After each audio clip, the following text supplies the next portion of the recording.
ao próximo orador inscrito, que é o senador Fernando Collor de Mello. Senador Fernando Collor, Vossa Excelência disporá de até 15 minutos para sua intervenção. Com a palavra, Vossa Excelência.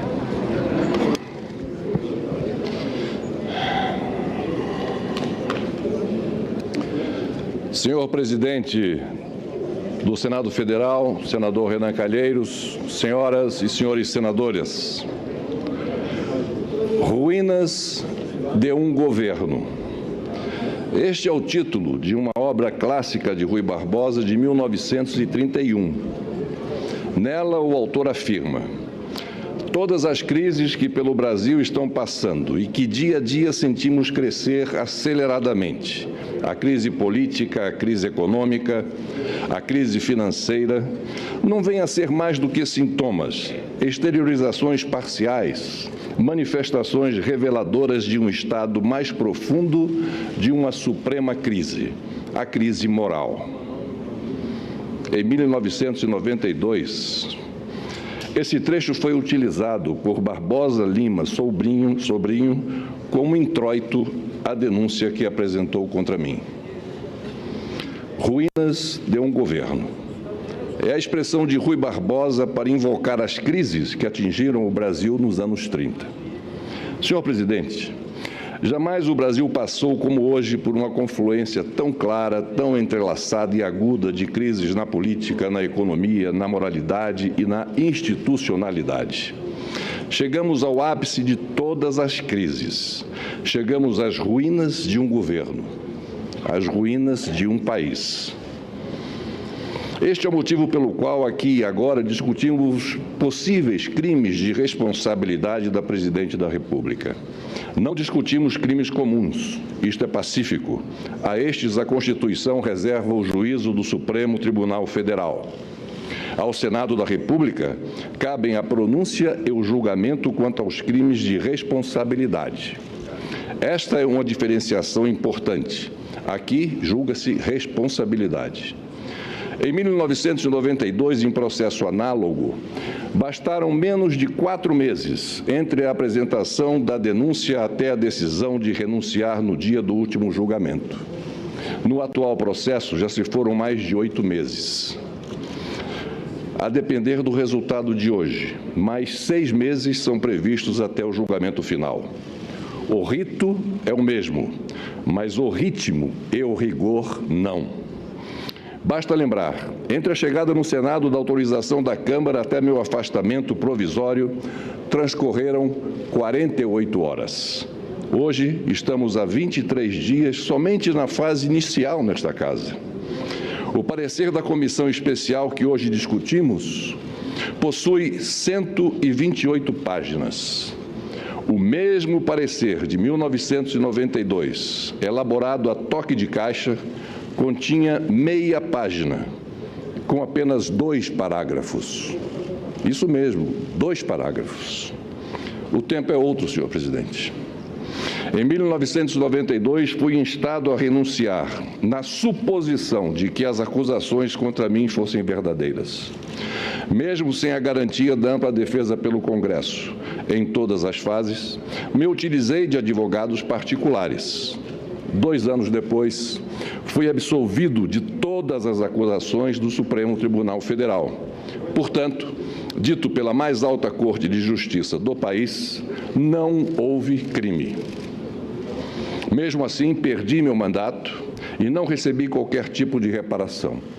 Pelo contrário, depois da renúncia, recorri ao próprio Supremo Tribunal para ao menos reaver os direitos políticos que me cassaram. Mesmo se tratando de matéria eminentemente constitucional, direitos políticos, alheia ao mérito do impeachment, o Supremo negou o mandado de segurança sob a alegação de que não cabia à Corte se pronunciar sobre decisão do Senado, ainda que tomada após minha renúncia. À época dessa apreciação, o ministro Paulo Brossard chegou a ser interpelado pelo ministro Moreira Alves. Este chamou atenção para a incoerência do voto de Brossard, já que em seu livro sobre impeachment, o ministro defendia a impossibilidade do julgamento após a renúncia e, em seu voto, se manifestava de forma inversa. Ao se defender, Brossard se limitou a dizer: ministro Moreira Alves, livro é livro, voto é voto. E, para se justificar, assinalou, aspas, absolutória ou condenatória, justa ou injusta, sábia ou errônea, da decisão do Senado não cabe recurso direto ou indireto. Mas isto não é novidade. Todo órgão, seja de que natureza for, que decide em única ou última instância, decide inapelavelmente, acerte ou erre, encerra Brossard. Desculpem-me por voltar no tempo, mas o momento exige. Ainda na denúncia de 92, Lima Sobrinho pregava e até profetizava. Escreveu ele: nos regimes democráticos, o grande juiz dos governantes é o próprio povo. Representar o povo significa, nos processos de impeachment, interpretar e exprimir o sentido ético dominante diante dos atos de abuso ou traição da confiança nacional. A suprema prevaricação que podem cometer os representantes do povo em processos de crime de responsabilidade consiste em atuar sob pressão de influências espúrias ou para a satisfação de interesses pessoais ou partidários. Em suma, o presidente é de ser julgado com base nos largos e sólidos princípios da moralidade política, encerra Lima Sobrinho. Pois bem, senhor presidente, todas as tragédias que se podem imaginar reduzem-se a uma mesma e única tragédia: o transcorrer do tempo. É o mesmo tempo imperioso do mundo que nos traz a razão.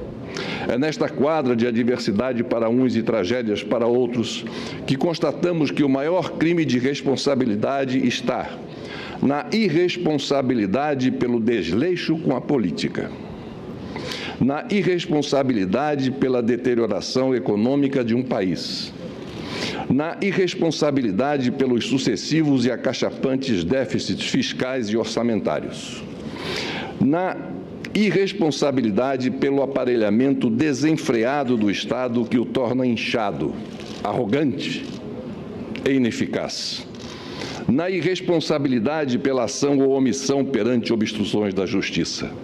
É crime de responsabilidade, senhor presidente, a mera irresponsabilidade com o país, seja por incompetência, negligência ou má-fé. Mas não foi por falta de aviso. Desde o início deste governo, fui ao longo dos anos a diversos interlocutores da presidente para mostrar os problemas que eu antevia e que desembocaram nesta crise sem precedentes. Falei dentro da minha convicção, dos erros na economia, na excessiva intervenção estatal, nas imprudentes renúncias fiscais. Falei da falta de diálogo com o parlamento. Nos raros momentos com a presidente, externei minhas preocupações, especialmente quanto à sua reeleição, após a sua reeleição, quando sugeri a ela uma reconciliação de seu novo governo com seus eleitores e com a classe política. Sugeri que fosse à televisão pedir desculpas por tudo que se falou na campanha eleitoral, desmentido depois por seus próprios atos nos primeiros meses do atual mandato. Alertei-a sobre a possibilidade de sofrer impeachment, mas não me escutaram. Coloquei-me à disposição, ouvidos de mercador. Desconsideraram minhas ponderações, relegaram minha experiência. A autossuficiência pairava sobre a razão. Contudo, senhor presidente, reafirmo que, em amplo contexto, o todo dessa obra em ruína da atual administração tem também um pano de fundo ainda invisível para muitos: o sistema presidencialista adotado por nossa República. Lá se vão 127 anos de crises e insurreições, de revoltas e conflagrações, de golpes e revoluções. Suplantada a aristocracia imperial, superamos a oligarquia republicana. Convivemos com o estado de sítio, com o estado de exceção. Enfrentamos ditaduras civil e militar e ainda hoje estamos em processo de redemocratização. Sob o presidencialismo, usufruímos tão somente de espasmos da democracia. Não há mais como sustentar um sistema anacrônico, contaminado e deteriorado em sua essência, em sua prática e nos exemplos traumáticos de nossa República. Basta dizer que de 1926, com Arthur Bernardes, até 2011, com Lula, nenhum presidente da República transmitiu o cargo a seu sucessor sob as mesmas regras que recebeu do antecessor, tendo eles cumprido integralmente seus respectivos mandatos. Pelo visto, aquelas exceções serão mais uma vez quebradas, recomeçando um novo ciclo de instabilidades. Não podemos mais rechear nossa história com deposições, suicídio, renúncias e impedimentos. Não existe fórmula mágica dentro do nosso presidencialismo, ainda mais com uma lei nos moldes da 1079, a ressurrecta, que dá margem a permanentes ameaças a qualquer governo. Não há como recuperar esse modelo de coalizão, de cooptação e fisiologismo que envergonham a classe política. Enfim, não há como continuar tentando formar um número salvador simplesmente somando zeros. Os partidos, mais do que votar, precisam formular políticas. Por tudo isso, o sistema está em ruínas. E ruínas, senhor presidente, demandam reconstrução. Reconstrução requer determinação, que, por sua vez, exige conscientização e admissão da verdade. Há 11 anos vimos o choro de parlamentares decepcionados com as agruras e a verdade crua de um partido. Hoje, envoltos em tormentos muito piores, não vemos sequer uma lágrima de constrangimento que seja. Ao contrário, o que se vê é a defesa rouca, cega, mouca e intransigente. Entre retóricas e evidências, entre quimeras e realidades, entre golpe e a farsa do golpe, apesar de tudo e por tudo isso, a população brasileira evoluiu na participação política. Mas admitamos, senhoras e senhores senadores, regredimos no agir da política. Reafirmo, uma nova política precisa se estabelecer. Seja qual for o resultado de hoje, precisamos virar esta página, repensar e instituir a política pela qual a sociedade clama. O atual processo de impeachment nada mais é do que a tentativa de, a partir do passado, aplainar o presente para decantar o futuro. Um futuro em que precisaremos conciliar uma altiva e corajosa voz de comando do Executivo com a moderadora e conciliadora voz do Legislativo. Para concluir, reproduzo o trecho do livro Collor Presidente, do historiador Marco Antônio Villa, que está prestes a lançá-lo. Novamente peço a compreensão por retornar ao 92. Mas a lucidez do texto reflete o que aqui vivemos. Diz o autor, e aqui abro aspas, fatos posteriores, já no século XXI, amplificaram o significado da ação ou inanição de Fernando Collor no auge da CPI e da denúncia na Câmara dos Deputados por crime de responsabilidade. Ele respeitou as solicitações dos parlamentares, encaminhou através do Banco Central e da Receita Federal toda a documentação solicitada, cumpriu as determinações legais, não coagiu o Supremo Tribunal Federal e respeitou a Constituição. Isso tudo em meio ao maior bombardeio midiático de nossa história e tendo de conviver com uma acelerada tramitação da denúncia e depois do processo, que criou obstáculos à plena defesa. Aceitou o afastamento e se preparou para a defesa no Senado. Perdeu. Buscou reparações na Justiça, defendeu-se em vários processos e acabou absolvido em todos eles, os que envolviam atos quando do exercício da presidência da República.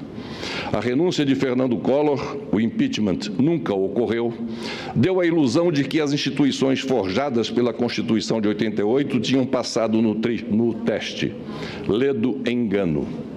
Acontecimentos posteriores e mais graves demonstraram que a consolidação do Estado democrático de direito é um longo processo, tarefa de várias gerações. A crise de 92 não passou de um momento de ampla e complexa rearticulação das elites política e econômica no interior do Estado, posicionando-se para embates que acabaram sendo travados ainda na última década do século XX e no início do século XXI, por aqueles que tinham quadros, mais do que programas, para gerir a coisa pública. Encerro, senhor presidente, dizendo: a história me reservou este momento. Devo vivê-lo no estrito cumprimento de um dever. Porém, inspiro-me no ensinamento de Holbach. Tudo nos prova que a cada dia nossos costumes se abrandam, os espíritos se esclarecem e a razão conquista terreno. Muito obrigado, senhor presidente.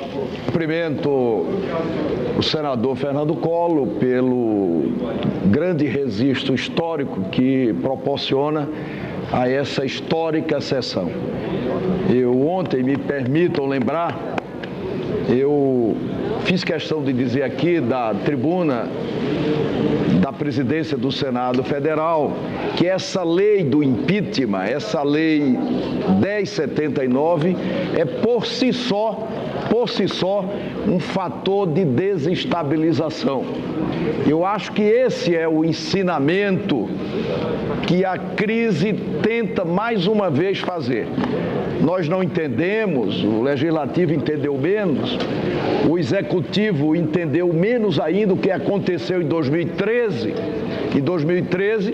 e hoje generalizar esse discurso, generalizar a responsabilidade é um erro histórico, de todos nós. O que houve com a repetição de erros é que o governo perdeu a centralidade da nação, perdeu a defesa do interesse nacional.